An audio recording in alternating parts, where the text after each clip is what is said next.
My Lord and my God, I firmly believe that you are here, that you see me, that you hear me. I adore you with profound reverence. I ask you for pardon of my sins and grace to make this time of prayer fruitful. My Mother Immaculate, Saint Joseph, my Father and Lord, my guardian angel, intercede for me. Our gospel today is based around a birthday party. Birthday parties are normally happy events, but this one ends with a gruesome murder.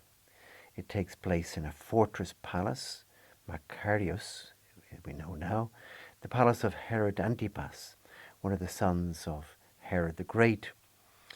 The birthday boy, Herod, is having his party there, and all the most important people and his main soldiers and so on have been invited to the party. Meanwhile, down in the dungeons underneath the palace, St. John the Baptist is imprisoned. And he's imprisoned simply because he was telling Herod and his mistress, I suppose we'd call her, Herodias, he was telling them the truth, that it was immoral for him to be married to his sister-in-law, Herodias. Because she was very opposed to hearing this, she herself wanted to kill poor St. John the Baptist. And so in today's gospel we're told that she was furious and wanted to kill him, but she was not able because Herod was afraid of John, knowing him to be a good and holy man, and gave him his protection. When he had heard him speak, he was greatly perplexed, and yet he liked to listen to him. It's very interesting. John the Baptist speaks to him, teaches him, and King Herod Antipas listens to him and listens to his long classes, I suppose. And little by little, he's kind of somehow being won over a little bit by St. John the Baptist. And we can imagine that perhaps had St. John been given more time, maybe he would have managed to change the heart of Herod, and that Herod would have abandoned that nasty lady, Herodias, and began to lead a moral life. But, of course, she wants to kill John the Baptist, and she is waiting for her opportunity. And this comes in today's gospel. And it all comes about because of one simple dance. So the gospel tells us. An opportunity came on Herod's birthday when he gave a banquet for the nobles of his court, for his army officers, and for the leading figures in Galilee. When the daughter of this same Herodias came in and danced, she delighted Herod and his guests. So the king said to the girl, "Ask me anything you like, and I will give it to you." This is very sad. Herod Antipas has been improving, listening to John the Baptist, using his head a little bit more, and now this young girl, we know her as Salome, that's the kind of tradition that her name was Salome, that she does this dance in front of the king and his main guests, and he's really super pleased with this. And then he makes this very rash promise: "I will give you anything you ask, even half my kingdom." What has happened here? The entertainment makes the king rash. The dance perhaps only lasts 3 minutes, but he is delighted with it. Dopamine is rushing through his system, and really he stops thinking, he stops using his head, and forgets everything that John the Baptist had been teaching him, and he doesn't stop to think about what he's about to do. It's a purely emotional reaction, making this crazy promise: "I will give you anything you ask, even half my kingdom." And with that, Herodias' trap snaps shut, and he, the king, has been caught in the snare. He's no way out. She goes off to her mother, to Herodias. "What will I ask for?" I suppose thinking she was going to get ask for a horse or ask for something nice. And this terrible woman says, "You ask for the head of John the Baptist on a plate." What a terrible thing. And well, I can imagine that she felt disappointed too. She would have preferred to have a horse. And so she goes back to King Herod and says, well, give me the head of John the Baptist on a plate. And he's made this crazy promise in front of everybody. And of course, he doesn't have the nerve to back out and say, well, I didn't really mean that. He doesn't have the strength of will to do that. And so Herodias gets the head on a plate. What a terrible thing. John the Baptist is murdered in his prison. Now, there's a lesson for us all here, because somehow this same scene applies to you and to me.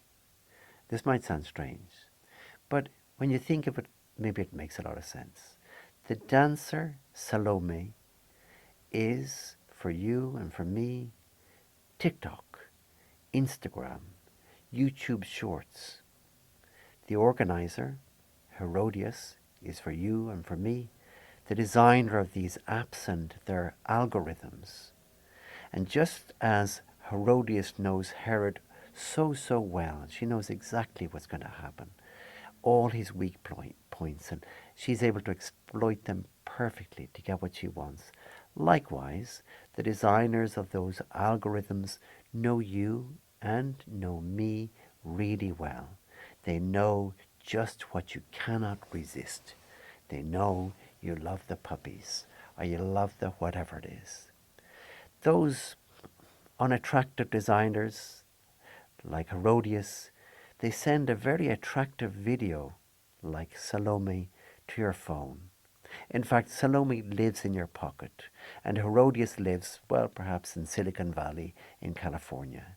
And she engineers those apps and those shorts and those little videos so you keep scrolling, that you are just looking for little emotional rewards, the little dopamine hits.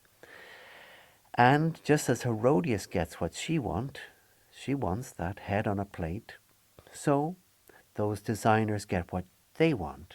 And that is that they want you to spend minutes and minutes and hours on their platforms. They want your desire for dopamine to drive your decisions, just as they drive the decision of Herod, a crazy decision. They don't want you thinking calmly and reasonably about things. So we have to be very careful with this. We cannot allow ourselves to become Herod, to be so dazzled like he is with the 3-minute dance of this young girl that he just goes crazy. And we can't allow ourselves to be so dazzled by these things that we keep clicking more dopamine, and the voice of reason dies in our hearts.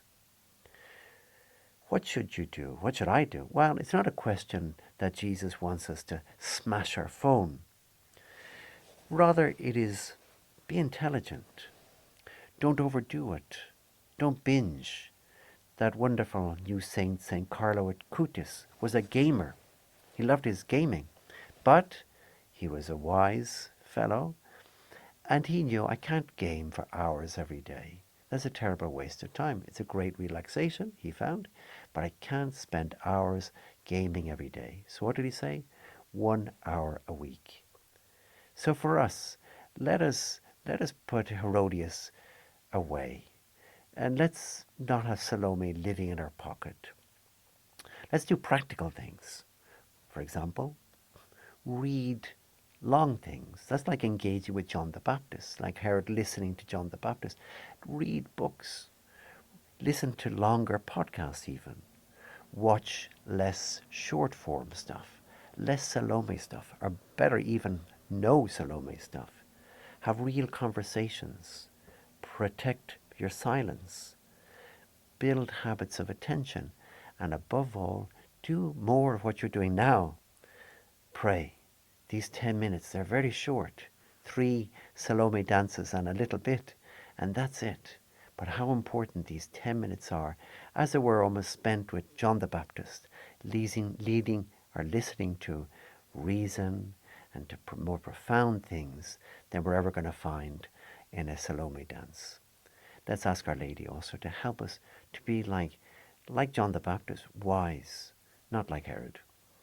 I give you thanks, my God, for the good resolutions, affections, and inspirations you have communicated to me in this meditation.